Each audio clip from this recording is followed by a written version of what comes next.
But our next guest, Matt Routolo, came in from Denver, Colorado. He has quickly become, over the past few years, one of my favorite people. Thank you, Marcus Dilly, for introducing me to him. And we just love him. He comes from a place of just contribution, believing in what you can do, and giving it all away. He will absolutely blow your mind. You're going to be leaving here inspired and have a plan when you leave of how you can do the exact same thing he's doing. Amazing man. It's Matt Routolo. Help me bring him to the stage. Stand up and welcome him. Thank you so much. Oh, man. Oh, I love you, bro. I'm so glad to see you guys, man. Wow, what a blessing, man. Wow, what an intro. Let's go, bro. Come on. Love seeing my family out here, man. Wow, what a blessing to be here. By the way, James, if you're ever in Colorado Springs, bro, I want to take you out to dinner, bro. Man, you got my heart, bro. I just want to say what a blessing it is to be here this morning. Just flew in. This is my hometown, so just to be up here with you guys is such a blessing. And I was like, Shelly, what do you want me to talk about? She's like, oh my gosh, you got to tell your story, how you got started in real estate, how you built your business. You walked away from it and rebuilt it somewhere else. And I'm like, I can do that. Let's go. So like, I'm a little different. I'm not I have ADHD, so I'm everywhere. And I built my business. Yeah, let's go. I built my business on giving it away. I've got a huge heart. If you've ever seen me walk in the room and give you a hug, like, where's David Girls? There you are, bro. When I saw him last night, I'm like, bro, let's go, man. And I give you my full attention because that's how I feel about life and that's how I feel about people. And so anyway, I started my real estate career when I was at a Toys for Tots. I'm passing out toys in Buffalo, New York. It's like 3 degrees in this airplane hangar. And passing out the toys, this woman says, what do you do for a living? And I gave her my background. I said, what do you do? She said, I'm a real estate agent. And I'm like, okay. In one ear and out the other, because everybody's a real estate agent. But this woman leaned forward and she changed my life forever. She goes, oh my gosh, she was my agent and now we're friends. And I went, whoa, hold on. Did you two know each other ahead of time? And she's like, no. I said, do you mean to tell me you got together for business, you became friends, and now you're serving the community together? And she was like, yeah. I said, that's it.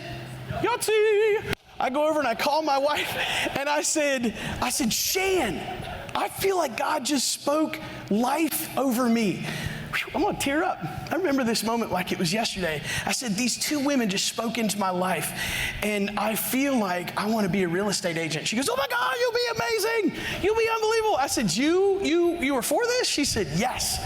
2 weeks later, I was in real estate school. That's how fast it happened. When you feel God move in your life, you take a step towards him. Yes, let's go. I promise. And so 2 weeks later, I'm in real estate school. I passed my test. I'm getting ready to go sign on with Keller Williams. And I called Marcus Dilly because I'm trying to be like Marcus Dilly when I grow up one day. And I called him up and I said, hey, man, I love you, bro. You're one of my best friends, my best friend. I said, I want to pick your brain. I don't want to work for you. I want to keep the business friendship separate, but I want to take you out to lunch and I just want to pick your brain.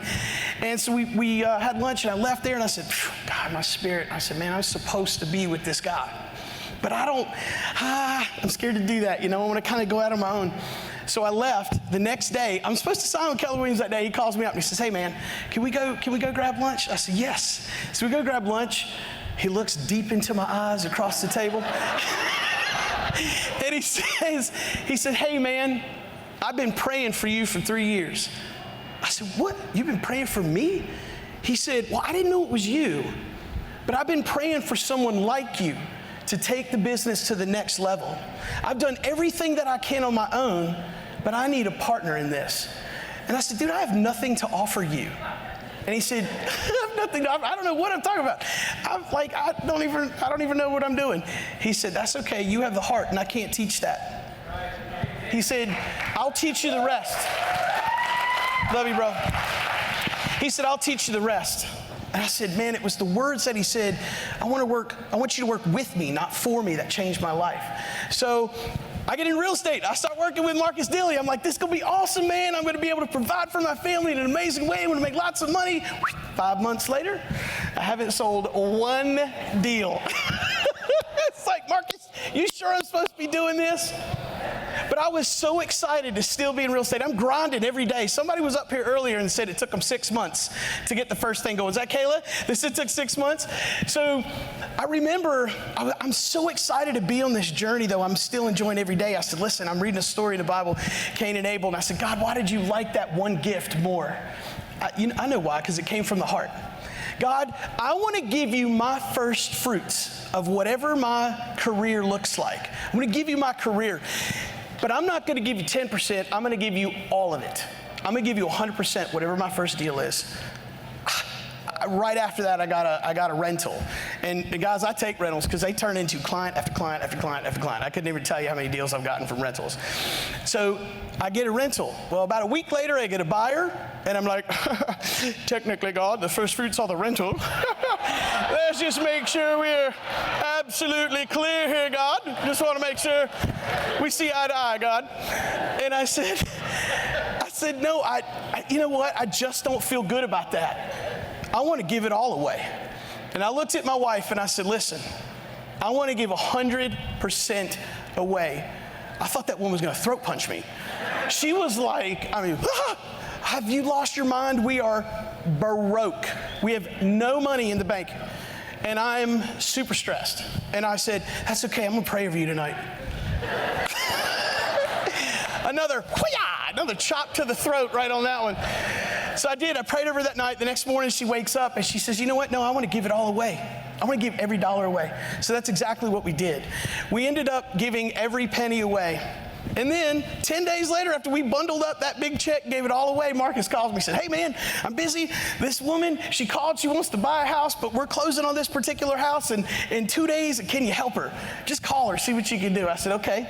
I call the woman, I have an amazing conversation with her. I can't really help her. She wanted to buy that house cash that we were listing because she lived next door. And I said, I can't really help you with that one because, we're closing in 2 days. She goes, well, my son, we wanted to buy it cash for him. So I said, is there anything else I can help you with? She said, no, we just wanted that house. I said, okay. Had a great conversation with her. That night I told my wife, I said, you know what? I didn't sell anything today, but I had the most encouraging conversation. This great Italian woman, her last name was Stucci. And my wife goes, is her name Linda? I said, how do you know that? She said, you're not going to believe this. That name is ingrained in my brain forever. I took care of that woman's dying mother in hospice. I was her hospice nurse. I said, what? I called the woman back and I said, Linda, I think you know my wife. And she screams over the phone. She's like, I knew it. How many Rotolos could it be? It had to be you. You're coming over tonight. I said, oh, okay. So we went over to her house and I watched them tell stories about her mom all night long. It was like they were reliving being with their mom. It was the most incredible thing I've ever seen. So we went over day after day after day. Literally, it was 2.5, 3 weeks. We kept building this relationship with them and she calls me. She says, Matt, this is like 10, 12 days later. She said, our lives just changed forever. I need you to get to the house tonight and bring Marcus, because I didn't know what I was doing yet. She said, we just sold our business for millions. And I said, what? She said, we just sold our business for millions. I said, I didn't even know you had a business. She said, we have a home healthcare business. We just struck a deal. I need you to go over to our house tonight. We're selling our house. We're selling our son's house, and you need to help us buy a multi-million-dollar home. I said, okay. Let's go. So I go over, and within 45 days, we have everything on the market. Everything's about to close, and I'm doing the one thing you shouldn't do as a realtor, but at 6.5 months, I'm broke. So I started tallying up what I'm bringing home. And I looked at the number, and I called my wife, and I said, Shan, you need to come look at this number. She said, what is it? That's a big number. I said, this is what we're bringing home after everybody's had their hands in their pocket. I said, but this is $97 away from exactly 10 times what we just wrote a check for.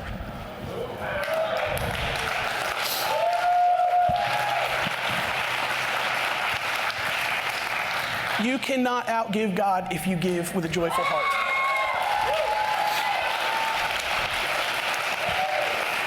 I have never looked back in my career. My career took off like a rocket ship after that day. I just can't explain it.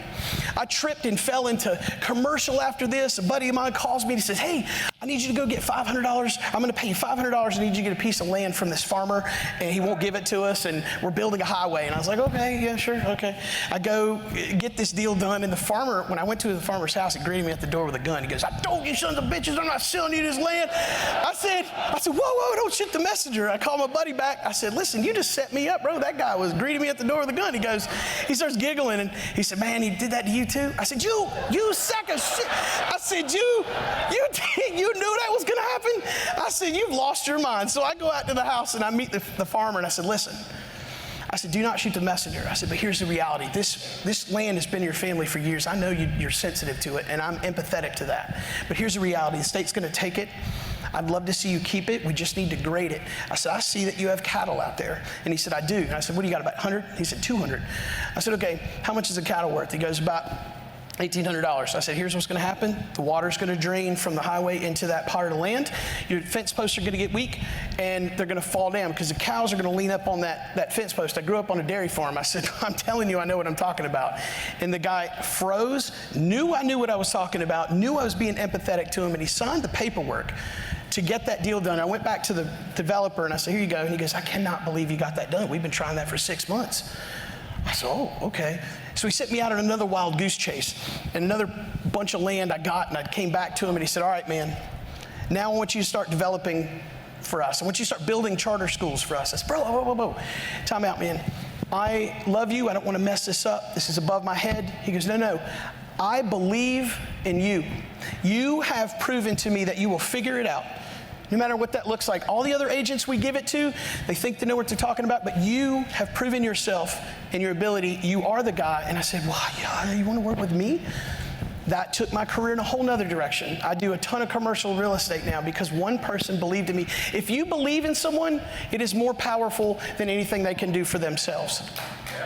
So I end up making, I'm gonna go over a couple minutes here if y'all are okay with that, because this is super fun to share.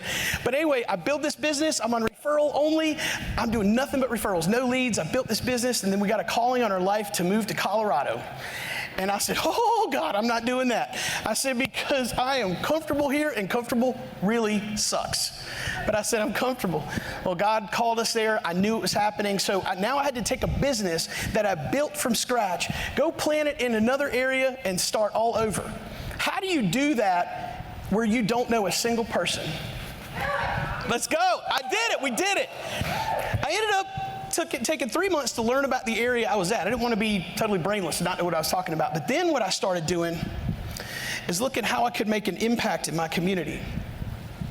I said, I'm not going to chase money. I'm going to chase relationships. I started serving everywhere that I could. I started doing the things that I like to do. I ride motorcycles all the time, and I got in a group of guys that ride and families and everything like that, started building friendships. I like baseball cards. Been doing it since I was a kid. I started getting involved with groups that do that. Let's go.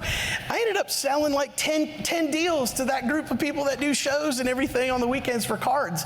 My wife's like, all right, you can buy cards now because, you've proven yourself there. And then I'm selling it to people I'm just getting involved with in the community. And then I started going, what kind of impact can I make in my life with real estate? I want to give it all away. I want to go back to where it started. So I gave my business back to God, and I started serving in ministries around town. I just started helping men and women that were struggling with drug addiction. I had that in my past. And so I started serving with ministries, and then I started going, what is your challenge with your ministries? Guys, listen to this. If you're trying to build your business, this was key in getting referrals from everywhere. I didn't try to do that intentionally. It just was a byproduct of giving. And I started asking them, well, what's your challenge? They said, well, fundraising. I said, okay, what does that look like for you? And they told me it's a challenge in these areas. I said, what if we started using real estate to fund sponsoring men and women across the country to go get treatment and to go change their lives? And they were like, you would do that? I'm like, yes. I said, just tell anyone that you know that comes to us that uses us for real estate that we're going to end up sponsoring men and women across the country. Boom, boom, boom, boom. boom, boom. People started coming to us, and I'm like, oh my gosh, this is crazy. Well, now I've created a program in my area called Make a Move, Make a Difference, where anyone that graduated these programs, I wanted to help them become homeowners for the first time. People that were drug addicts in their life, they overcame this big thing, and they sometimes face challenges for living. I said, I'm going to give my commissions back to them so they have money for down payment so they can buy homes. And boom, boom, boom, boom, boom. All these referrals started pouring in. I'm like, oh my God, I'm trying to give it away. This is all coming back. And then I started doing it across the country. Then I had these ministries calling me going, hey, we got somebody in North Carolina. I'm calling people on the phone in North Carolina. Hey, EXP agents, I got a referral for you. We're going to do this. I'm going to set it up this way. You're going to give them some of the commission back so we can help change their lives. Then we started partnering with another ministry in town that helps rescue trafficked women. And if anyone touched my daughter, I'd go to prison. And I want to protect that little girl more than anything. And so that has a special place in my heart as well. And so I asked the woman there, I said, what is your challenge? She said, our challenge is fundraising. I said, okay, why don't we start taking our real estate sales and funding the support of rescuing trafficked women? And then boom, boom, boom, boom, boom. All these referrals started coming in. I'm like, I don't even know what's going on here. Again, I'm trying to give it all away. And the biggest thing I could tell you is nobody cares at the end of our lives how many deals you've done in your life. It's not important. 100 deals, 1 deal, it's all the same. But they care if you made an impact in their life. And in Colorado, in the last 4 years, I've grown in my business more than I could ever imagine because I give it away, and I swear it comes back. And I've grown a huge rev share team because I'm challenging agents to change their lives as well. I'm sitting in a coffee shop a couple months ago, and there's this girl, and she's like, oh, what are you doing? I'm like, oh, I'm writing a repair request. And she's like, oh, I'm doing the same thing. I was like, oh, that's cool. She goes, do you work at EXP? She saw my bag. I said, I do. And I said, where do you work? And she told me, and I said, tell me about you. Tell me about your business. What does it look like? And as I'm talking to her, I'm like, oh my God, this girl is a monster. She's done $500 million in sales. I said, oh, okay. I said, I love how excited you are, Jessica, about your business. That's admirable. But I don't want to know about your production. I want to know about your heart. I said, tell me where you want to make an impact and how you're making an impact with your sales. And she said, I don't know. I said, what do you mean you don't know? What are you passionate about? She said, do you want to know the truth? Nobody's asked me that in business. I said, no, because you're making the money. They don't care about the impact that you leave behind. But I said, with as busy as you are, I guarantee your children see more of the back of your phone than the front of your face. She about started crying at the table. And she's like, Matt, no one's challenged me. I said, well, let's figure out what it is that you're passionate about. She said, I'm passionate about little girls, helping them grow up courageous and strong. I said, okay, call this woman. She's with the Lindsey Vaughn Foundation. Start making sponsorships for little girls to go and change their life.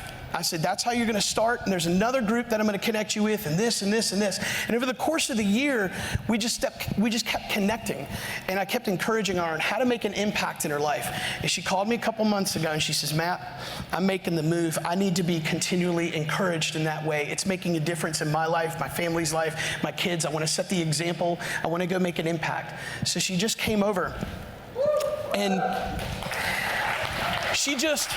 I just got a text about 10 minutes ago before I jumped on stage, and there was this girl that we just brought on together that wanted to make an impact in her life, and the name of her group is the 14er group. So this morning, she hikes a 14,000-foot mountain, and she's got a sign at the top of the mountain saying, I moved my group to EXP, I've got big news, taking it to new heights. I'm like, so I share all this with you to say, listen, there's a different way to think about your business, right? We can make all this money and do all these things, and we're very blessed and fortunate to have careers that are, we can do well and support our family. But I challenge you to go make a difference in the world because it's the thing you want to be remembered for. You saw the previous slide where all these things, it talks about what I am and what I do. That's not what I want to be remembered for. I want to be remembered for this. These are groups that we support and we help change lives. The Lotus Foundation, Be the Bush Ministries, Hope is Alive. I want to be remembered by the impact I left behind. And I really appreciate each and every one of you giving me a few minutes to share my heart. I love you deeply. Have a wonderful rest of the day.